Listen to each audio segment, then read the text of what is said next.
Welcome to Prison Professors. We are so enthusiastic every time we have an opportunity to speak with a societal leader who can help us understand a little bit more about what preparations a person should be making to overcome a challenge and to prepare for a life of meaning and relevance and dignity. My name is Michael Santos. I served 26 years in prison. I've been out for about 9 years. And what makes the difference in my life is I always paid attention and learned from leaders. So if you're going through one of our courses on developing personal leadership habits, you are going to read in our book today about Dr. Muhammad Rifai.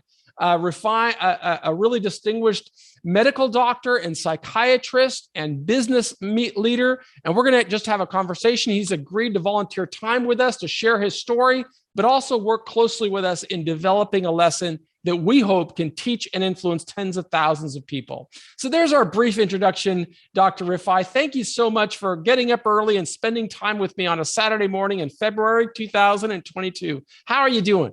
Very good, very good. Thank you, Michael, and thank you for having me and providing me the opportunity to talk to your audience who are going through challenges during their incarceration, and to be able to provide them with some of my experience in dealing with individuals who are through incarceration and early release, and my experience helping people through their addiction and psychiatric struggles. So I'm going to learn along with our students. The challenge for the students is not only to develop strong critical thinking skills, strong verbal communication skills, strong writing skills, but also to develop an insane work ethic that's got to be self-directed, because many of the people who go through our courses, they're locked in a cell in high security. They don't have access to teachers. And they'll work through the workbook, we try to give them the tools so that they can teach themselves. And because I served a quarter century, some of them say, well, how did he do it? Well, this is the way that I did it. I listened, I learned, I asked questions. And so, Doctor, I'm going to ask a lot of stupid questions during this interview, because your responses to those questions would have helped to influence my adjustment while I was going through prison. So if we could just start off by you telling us a little bit about your background. Where are you from? And tell us about and I'm talking about your childhood and your early commitment to education. Sure. So my childhood is not really typical. My family is originally from the Middle East and immigrated to the United States early on in my life. During my early life experiences, I was a young child. I grew up in the country of Syria during some civil war times, and witnessed some difficult times during growing up. I was able to persevere, study hard despite times where it seems like an entire population of a city was incarcerated. People were at home for 6 months, a year or two, with fighting and gunfighting and battles going outside on the street. So it was a difficult time growing up. Even during that time, I persevered with studying hard. And when my family immigrated to the United States, I continued that a pattern of continuing to study hard and continuing to work hard. I could tell you, even though I'm a physician and successful, I've worked jobs where I loaded cargo, where I worked at McDonald's, where I worked at Burger King, where I worked as a research tech, cleaning animal poop. So I could tell you that I've been through the gamut and the experiences of working throughout my life and studying hard. And so people need to be very, very hopeful that things will turn around, and there's always opportunities for people to persevere even through very, very difficult times in their life. As people know, there was another civil war in Syria about 10 years ago, and a big part of the country was destroyed. and a lot of people came here. I've also participated in helping refugees from that war also because of my experience with the first civil war that happened in Syria about 30 years ago as I was growing up. Sadly, we're in another stage of this civil war, or actually, I don't even know if you call it a civil war, but what's going on right now in the Ukraine. For those of us who are a bit geographically challenged, how far is Syria from where the invasion of Ukraine is? Syria is part of Asia and Europe, so we're kind of on the border. We're south of Turkey, which is less than 500 miles below Ukraine. So we're very, very close to that center of the current war, and I've been unfortunate to have witnessed a lot of killings and atrocities that happened during the war. So, and you can feel me choking a little bit, but that was part of my experience growing up, and that kind of reflected a lot on my willingness to work hard and move on in life, because I want to make sure that that doesn't let me down. That experience that I lived growing up does not put me down, and I continue to persevere and work hard. So that's really helpful to us as we just kind of have this context that you're successful now, but it's success that was really birthed out of struggle. How old were you when you immigrated from Syria to the United States? I was 17 when I immigrated to the United States. I had visited the United States multiple times prior to that, and then I was 17 when I immigrated, and been working hard since then. I have a family of hard workers. My parents were not rich. Everybody worked very, very hard to get where they are. Even though I'm in a good and comfortable position now, this was born by very, very hard work. And everybody in their life, even though they persevere and they do well, are bound to make mistakes. And there's always time to recalibrate and refocus and get back on the right track in life. So I think that's very, very hopeful for your audience to hear that even people who persevere and are successful, and then they make mistakes again, they fall, they get up, and they keep going. That's certainly a lesson that helped me while I was going through the lengthy journey. And that's one of the lessons that I'm hoping that our audience will take into place. It's important when we have opportunities to learn from a leader. We try to listen. We try to see if we can process what they did, and we try to say, how can I incorporate some of those principles of leadership or principles of personal leadership into my own life? So what I try to do is just show people I never ask anybody to do anything that I didn't do and that I'm not still doing now. So I'm going to continue asking Dr. Rifai to give us some more backstory. So you said that you grew up in Syria in a time of struggle and that your parents were not rich. Were they also well-educated professionals? Yes. So my parents were very well educated. My father was educated part in England and part in the United States.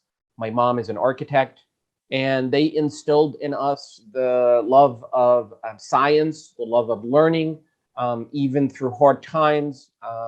It is very, very interesting that I would be reading books and I would be studying at times when we were in Syria, and there would be mortar shells and there would be gunfight outside and people dying, and you are inside a house cooped up, virtually in prison,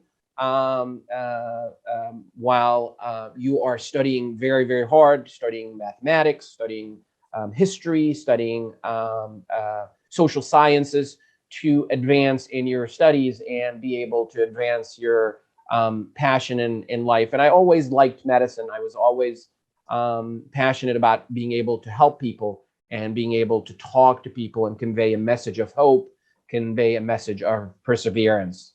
So you said that your dad, your mom was an architect, and your dad, you said, went to England and studied in England and the U.S. What profession did he have? Dad is a civil engineer. Uh-huh. So you said, was it your dad and mom that put in you this this idea of becoming a physician and a healer, or is that something that happened organically through all of your reading?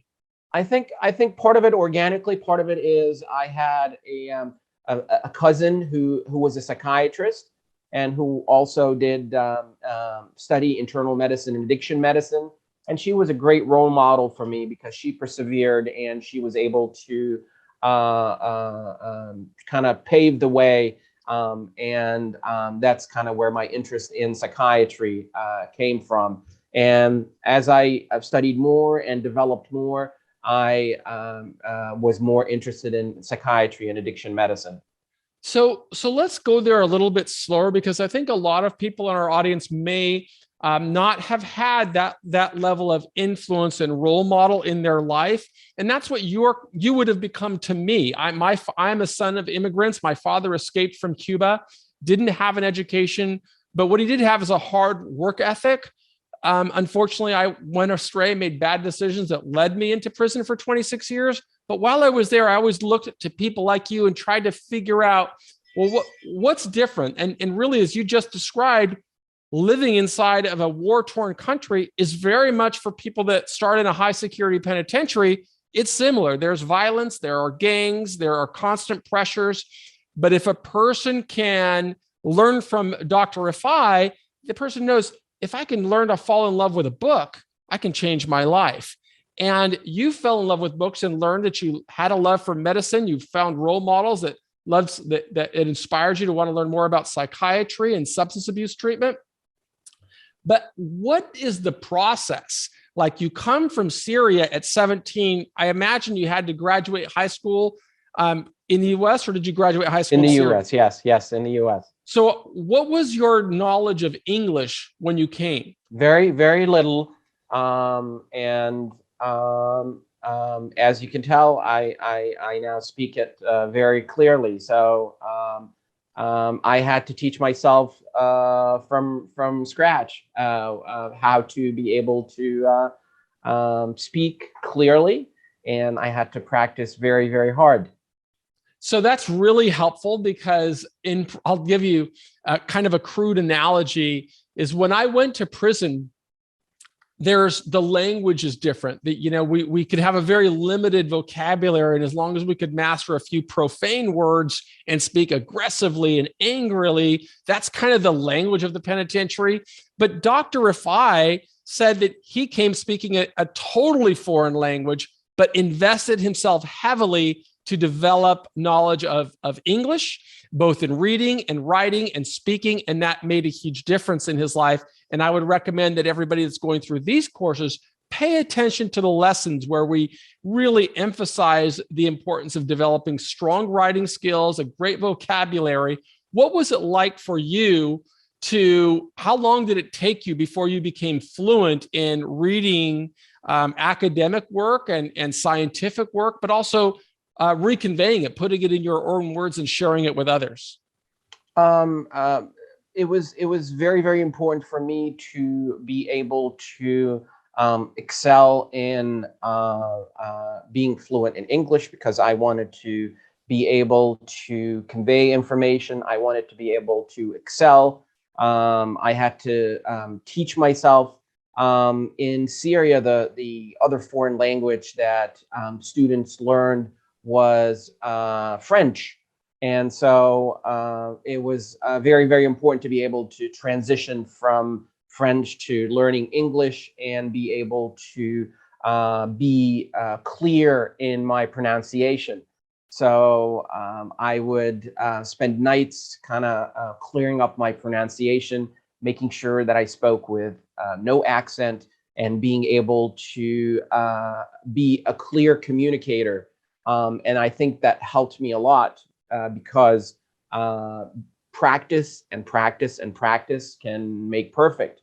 And make perfect as in somebody who comes into this country speaking very little English, and then progresses into becoming somebody who is a native speaker, close to a very native speaker, where people can't pick up that they are of a foreign ancestry and somebody who immigrated later on in life to the United States.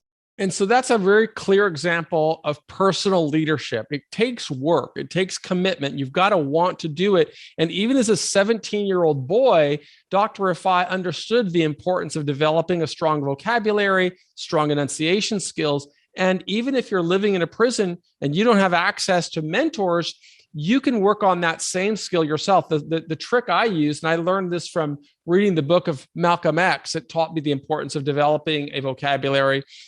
But it's one thing to read words. It's another thing to know how to enunciate words. And the little trick that worked for me was listening to NPR and talk radio. And I try and figure out, well, how do they string words into sentences and sentences into paragraphs?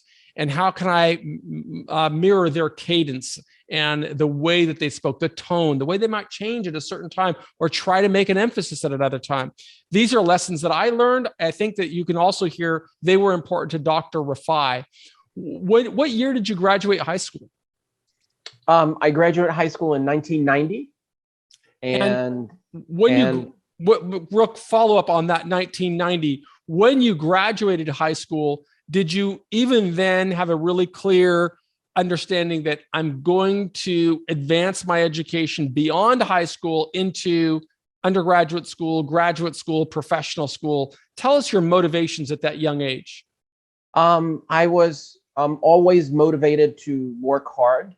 During my high school years, I worked as a volunteer in a Veterans Affairs hospital, Veteran Administration Hospital, and this was in Memphis, Tennessee.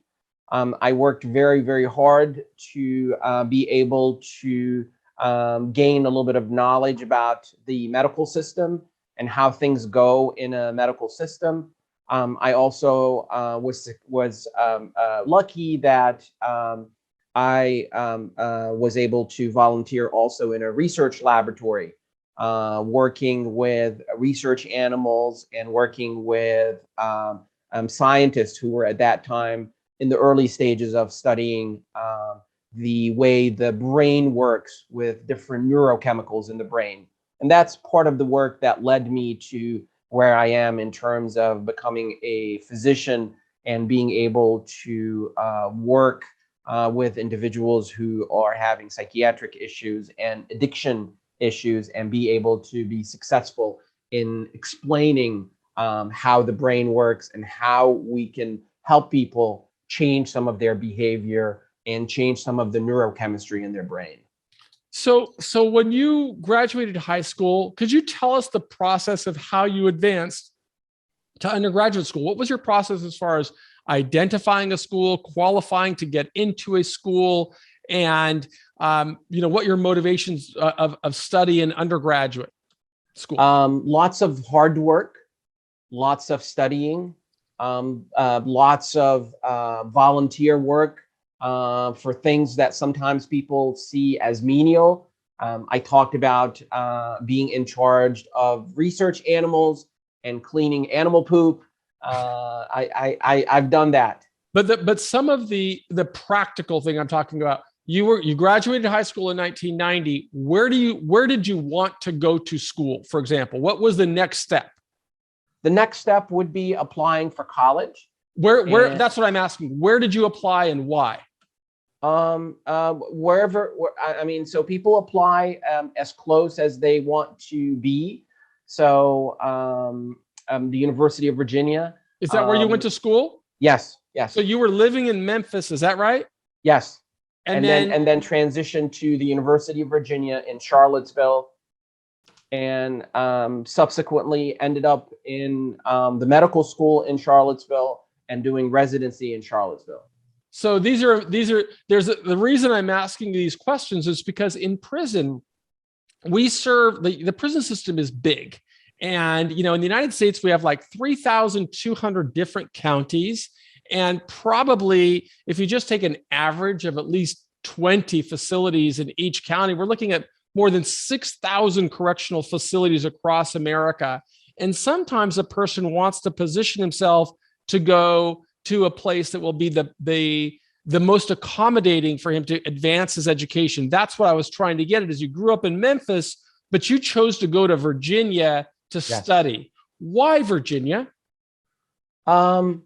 I had some relatives that were living in the area, so I was lucky that I got free room and board, and I later on in life I returned the favor for these relatives and family friends, and was able to study while on campus and live with family and friends and not have to incur the expenses of living expenses. And I was able to persevere in having good grades, studying hard while in school and college, and be able to persevere and move on in life. So what was the subject matter of study, the primary major focus of study in undergraduate school for you? It was biology with minors in psychology and French and Arabic languages.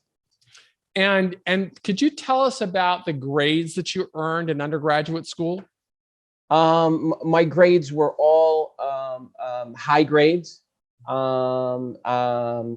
A's and A pluses, working very, very hard, mostly in the 90s. So a GPA above 3.6 or 3.7 is what you need to get into medical school.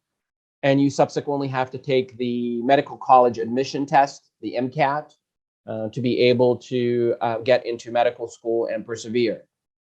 So when you said that you had to have a 3.6 or 3.7 and then score well on an admissions test, how did you score? What was your GPA in undergraduate school? 3.8. And I had to work very, very hard for that test.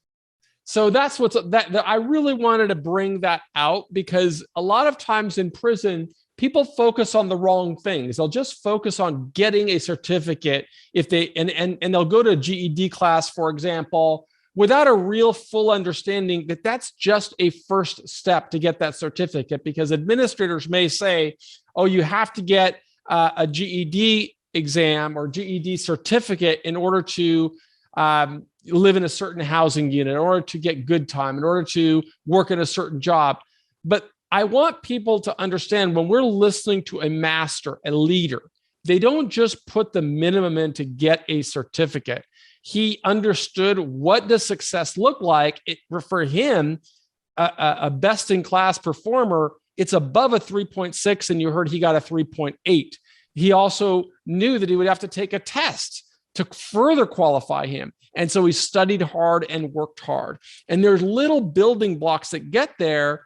And I heard from him saying he placed a huge emphasis on understanding language and vocabulary. If you don't understand language and vocabulary, if you don't understand math, it's very hard to advance in these complicated subjects. So learn this lesson from Dr. Rifai. That's a lesson that would have just helped put more emphasis on the importance of never stop learning. Never just go for the minimum. Try to be the best in the world at what you can do wherever you are. So your undergraduate program did that a lot of, and again, I'm asking stupid questions because I was one of these guys in prison that didn't even understand the educational process of, after high school, there's so many years of what's called undergraduate school. Then a person can stop there or go on, then stop there and go on, then stop there and go on. So if you could help us understand the step-by-step, starting with the very clear answer, how long were you in undergraduate school? I was in undergraduate school for 3 years. So isn't it typical, though, for most people to spend 4 years? Yes. And but I was successful. I was successful in being able to apply early. I was successful in being able to demonstrate that I have done a lot of extracurricular activities, volunteering in hospitals, volunteering in research work, doing some research publications. So I was able to demonstrate that I was worthy of being advanced early into the graduate program with medical studies. So there's just such an abundance of inspiration and messaging right there in that message. It says, if you know what you want to do, you can apply yourself with extra energy, and it gives you the discipline to tune out the negativity. And we heard Dr. Rifai talking about that from the time he was a young child living in a war-torn country. He still focused on books. He still focused on learning. He knew what he wanted to be, and then he could apply himself with that commitment. And that's what we hope you will do. You don't want to go back to jail or prison. You want to build a better life. I'm not suggesting that everybody has to be a psychiatrist or a highly trained medical professional, but it doesn't matter if you want to be a landscaper, if you want to be a car painter, if you want to be an auto mechanic or a warehouse worker.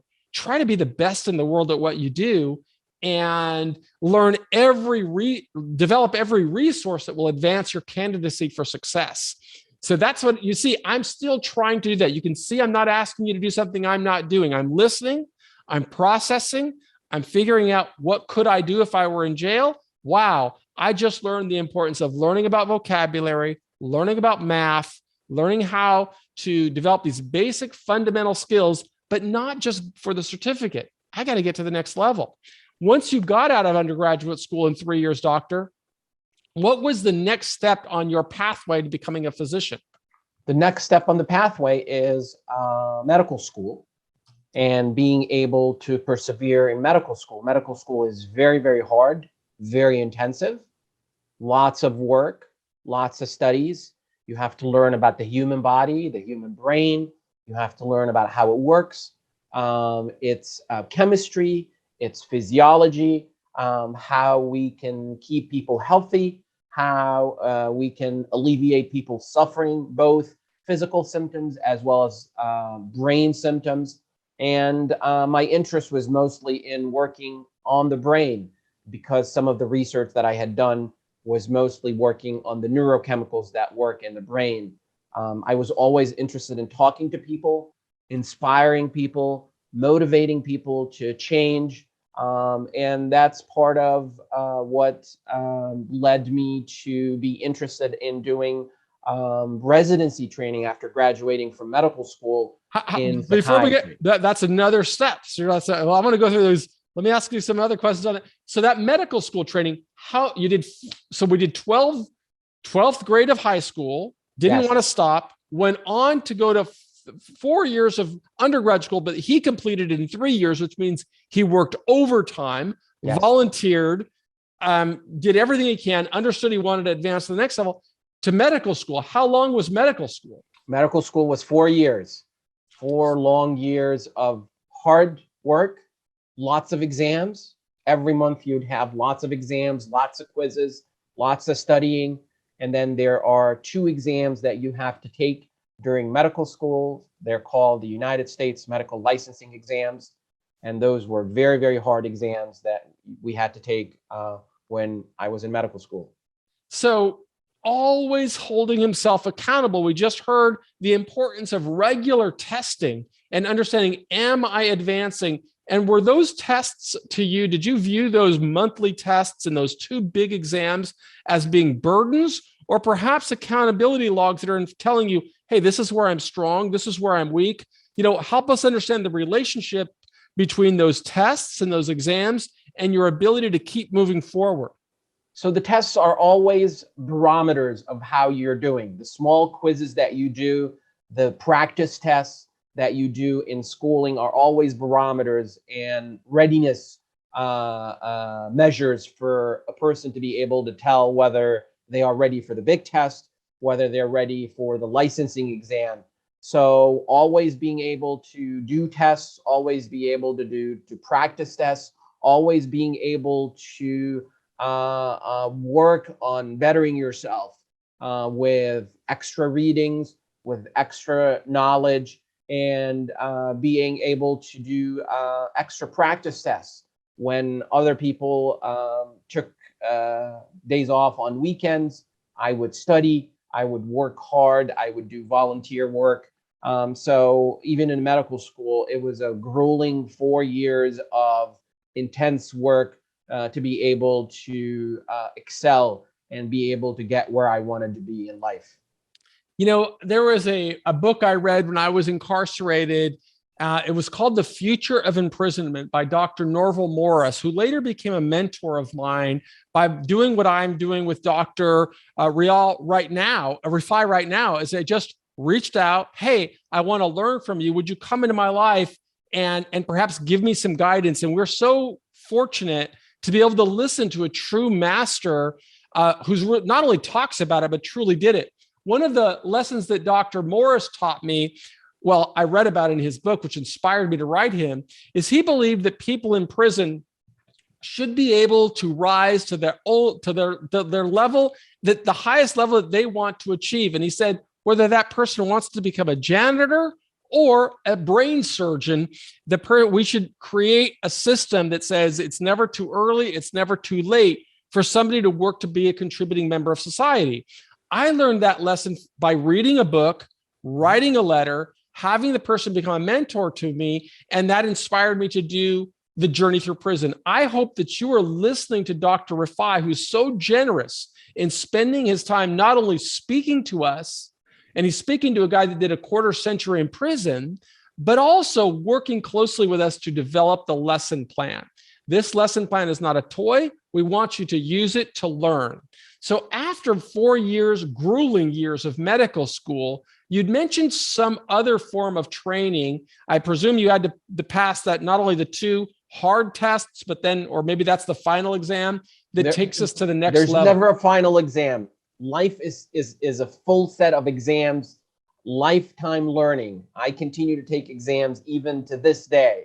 Every day is an exam. And just a small message. I mean, I see a lot of patients who are out of incarceration, who are on work release. And I tell them, listen, I am here to help you with your struggles, with your psychiatric issues, with your drug and alcohol issues. But, even the healers, even the treaters are humans, fallible, who make mistakes. And it's always, I tell them, it's always a thin line between being on this side as the treater to that side as being somebody who is with the illness, or who is somebody in the correctional facility. So it's always a thin line. Anybody could be on one side of the line. So I'm always humbled by seeing my patients and being able to treat them and provide them with respect, and being able to help them persevere during their struggles, psychiatric, drug and alcohol, as well as incarceration and correctional experience. Well, we certainly appreciate that humbling, that the humility in your message. And I hope that people who are listening are figuring out, how can I incorporate this into my life? But you said that after those tests, I think you said a residency or an internship. What are those next stages of process that you go through to reach the highest level of your profession? So residency is an experience where you spend 4 years in hospitals training on how to treat patients, how to advance your career to become a practicing physician. And after you finish training, you are ready, you pass your boards. But to get back to the residency. So my experience with my residency was very interesting. I wanted as you were talking about people kind of wanting the shortcut. When they get their GED, they say, I just want to pass the GED. My parents challenged me. I said I was of a Middle Eastern descent, and I wanted to do psychiatry, but there's still, even for this day and age, my parents being Middle Easterns, there was a lot of stigma about psychiatry. And so my parents said, well, yes, psychiatry, but you want to be a shrink? You want to talk to people who have psychiatric illness? How about if you do something with psychiatry? So they really challenged me to incorporate that. So I actually ended up doing a combined residency in internal medicine and psychiatry, focusing on the healing of the body and the mind. And that extended my training by 1 year. So instead of doing a 4-year residency, I did a 5-year residency. Lots of hard work, lots of perseverance, just because I was challenged with, yes, you can do better. Don't think that you can just do psychiatry. You can treat the body and the mind, and you got to push yourself harder. And that was the challenge for my father. And that's an important lesson for anybody that's going through this challenge. Don't ever limit yourself. Michelangelo told us that the danger of setting goals is not that we set goals that are too high and don't reach them. It's that we set goals that are too low and then we stop. If you do something like the doctor just said, of just focusing on getting the GED and stop, you're really missing an opportunity to use time inside to really recalibrate your life and rebuild. And I'm giving you this from personal experience. You see that all of our lessons, I'm reaching out, I'm trying to connect, I'm building resources, because this is what got me through 26 years, is learning from leaders. You may not be able to go to college, you may not have a professor, but you've got this video and you've got this workbook. And if you work through the workbook, you are going to advance, but you can't do it for a certificate. You've got to do it because you want to challenge yourself to be better. Doctor, after a residency, is there additional training before you go into full-time practice? Because I know now remember what he did, just to recap, 12 years of high school, some of it in a foreign country, coming here, learn English, then 4 years of undergraduate school crammed into 3 years with a lot of volunteering along the way. Then 4 years of residency, but in this case, he challenged himself, went for 5 to become really better and more skilled to heal the body and the mind. 5 years. Is that the completion of the formal training, or is there more? That wasn't the completion of the formal training. I mean, it could have been the completion of formal training. I would have gone on to work a successful job as an attending physician, and would be making lots of money. But as my training mentor said, Dr. Rifai continued to push himself, and he wrote a recommendation letter for me to go to work at the National Institute of Mental Health in Bethesda, Maryland. And I went to NIH to further my training and to do more work in focusing on how can I get people recovering from their psychiatric illness and drug and alcohol issues. And I went for additional training for several years at the National Institute of Mental Health in Bethesda, Maryland. So stop for a second, because there's another important takeaway for people in prison. I heard him just say that he could have concluded already a substantial, education and training and credentialing, and go out and earn a lot of money. And a lot of money we don't have to quantify because that's subjective, in one era, one period of time versus another, but it's a lot of money. So just start from that premise. When you said you went for more training at NIH, did that mean that you had to sacrifice or postpone earning a lot of money for a while, or were you able to earn a lot of money while you were doing that training at NIH? I had to sacrifice earning a lot of money, and I had to work as a government employee. I had to work as a low-paid government server to continue to take care of patients who were in research trials where we were hoping to improve medicine, and we were hoping to improve the lives of people and have them persevere in their psychiatric issues. So not to get too personal, but I do want to break this down for somebody to talk what that means, sacrifice, because people are going to have to go out of prison, and you'd be surprised how many people in prison will say, well, I'm not going to get a job unless I can earn enough money to, make it worthwhile. And you didn't do that. And I really want to hone in on this point. So so that we don't have to talk about real dollars. If you don't want to, just use $100. If you decided to go after your residency and make a lot of money, let's call that $100. And you said, instead, I went to work at NIH as a government employee. What did you earn? What would that be on a $100 scale? Probably $30. So 1/3 of what I would have earned. So put that into perspective. In order for him to reach his potential, he agreed to invest in himself, by not only earning a lower wage, but also devoting several more years of advanced training. Did that result in another type of credential after the residency? Yes. So I earned more board certification. I earned more training. I earned more time credit to be able to advance my career and to be able to provide better care for my patients. So how many years did you invest in that postdoctoral training, I guess? 2.5 years.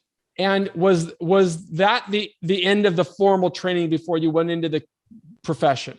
Yes, that was the end of the formal training before I went into clinical practice. So now we're coming to the end, and I just want to kind of see if I can add all this up. It's 12 years of high school, then it's 3 years of undergrad, that's 15. Then it's 5 years of med school, that's 20. No, then it's 4 years of med school, that's 19. Then 5 years of residency, that's 24. Then 2.5, that's 26 years before you go out into the job market. Did I get that math right? Yes, you got that math right. Lots Okay. of years of training, studying, and working hard. And tests and working hard. And now for the finale here, $100 was getting out of what you would have earned to earn a lot of money had you chosen. But 2.5 more years, what level does that take your earnings? You accepted 30. Now you get to the other side. How does that influence earnings on the other side? Does it change from 100? Does it go to 120? What does it do? It improves earning a little bit better as I worked and have the credentials and have the experience of being where I was. I think it improved my odds in terms of training significantly. But I think a good emphasis here that I would have taken away from Dr. Rifai is that it's not only about the money. It's about being the best in the world at what you want to be. When I asked him how much more was it, 100, he didn't say, oh yeah, I make 300 now. He didn't seem to care. It just made him a better at his profession and his craft and treating people, which is what he's passionate about. We encourage you to find out what you can be passionate about and don't do the minimum. Do everything you possibly can, because you're going to have to work harder than anyone else. You're a felon. You're locked up. And if you want to overcome, whether it's a landscaper or a digital marketer or a medical doctor, there's no limit except the limit you place on yourself and your emphasis. And we are just listening to a man who placed no limits. In fact, he pushed himself every day. And doctor, I'm sorry that we don't have as much time for this introductory lesson. Maybe they'll have opportunities for us to do a full curriculum where we learn more from you about this really incredible journey you've had of facing a challenge, applying yourself, and overcoming it.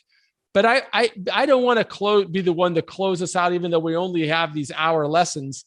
Tell us, if you could, how that career advanced to you leading a fulfilling, satisfying life after 26 years of schooling.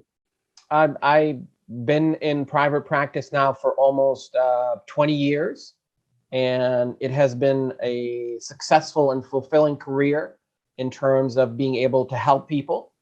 And people need to know that even people who are very successful and very advanced in their career can always have fallings.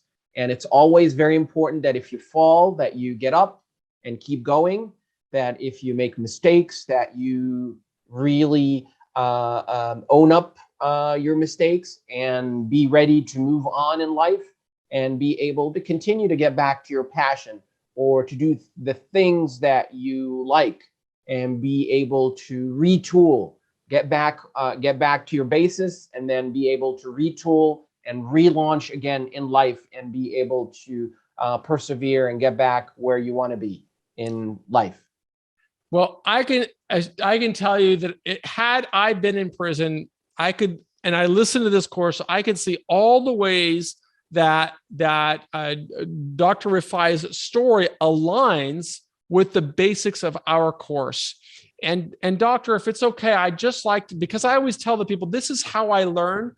I would like to recap it for them as I would have done if I were in prison. And at the end, I want you to tell me if I got it right, because we have a 10-part module that people who go through our course learn, and they'll get it in your book. But this is the first module in the course. This is like proof of how it works. So step one, in order to succeed in life, we say that a person has to define success first. That's like a first prerequisite step. You've got to define it.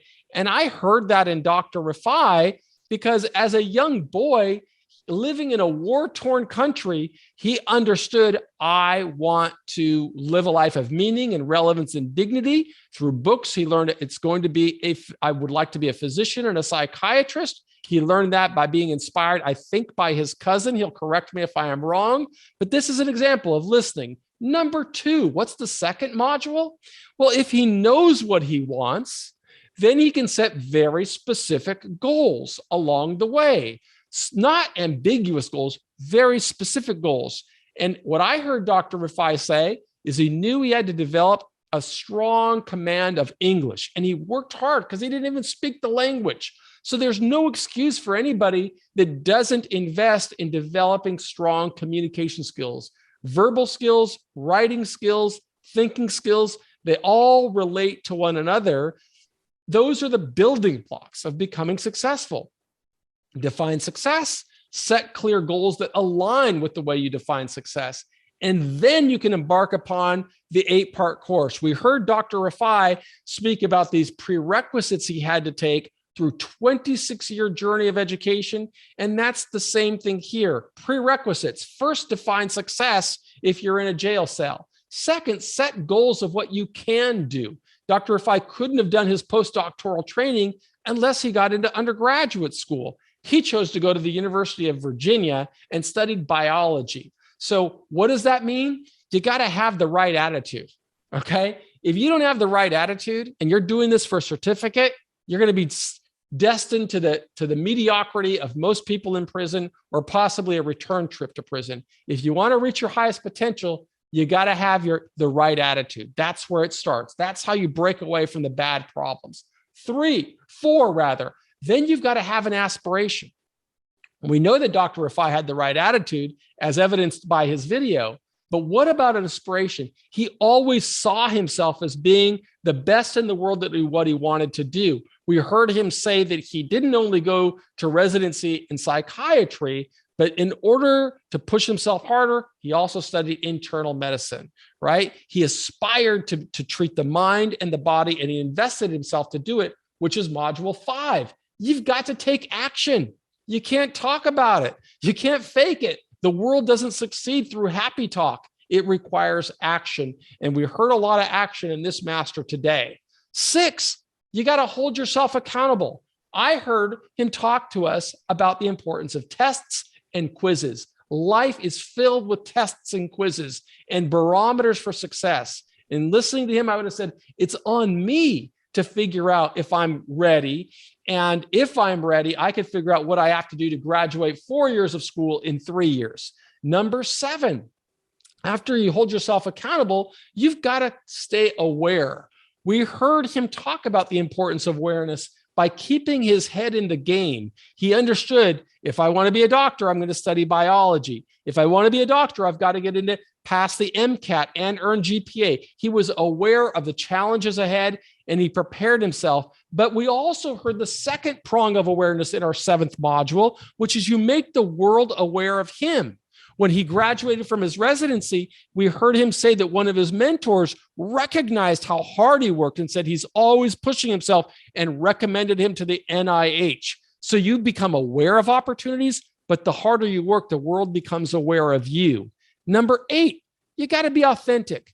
You can't talk about it. You got to be about it. You got to visualize success, put priorities in place, create a plan, and then build your tools, tactics, and resources that advance you. You heard that in our story by listening to him. Number 9, you have got to celebrate every little achievement. because it's a long way. If you're going through 26 years in medical practice or 26 years in prison, it's a long way. And those little achievements give you the fuel to keep going. And finally, number 10, you've got to show your gratitude and your blessings. I heard nothing but humility in listening to Dr. Rifai. He repeatedly said a person can fall down, but pick themselves up. He never judges anyone. He says it's easy to be on one side of the line, but more importantly, you could actually see him by him taking the time on a weekend to talk with me, a formerly incarcerated person, so that I could take this message and try and share it with more than 100,000 people in jail and prison. Dr. Rifai, what did I get wrong in that lesson? I think you got everything right. The second part, I think, was the most important. I could tell people, you know, sometimes the challenges seems to be insurmountable. It's a mountain that you cannot get up at. Imagine a kid coming from a foreign country, war torn, and can't speak any English, and excelling and teaching themselves to speak fluent English, where people cannot pick up that they're of foreign ancestry, that they were not raised in the United States, and being able to become a effective communicator and speaker, and being able to provide information to people. So I think even if you see challenges that are like, this cannot be done, challenges can be overcome and people could persevere in life and move on. So my message is always a message of hope, that even if you fall down, even if you make mistakes and grave mistakes, that you can always overcome them, that you can always move on in life and own up the things that you've done, make them part of your experience, make them part of your life, and then say, yes, I've done some things, but I'm willing to move on in life, and I'm willing to continue to succeed in life, and that this falling down and this error is not going to define me. Doctor, I really want to thank you for taking so much time, not only to spend it on video with us, but to spend time with me personally and working to develop the lesson, which will become a part of the curriculum.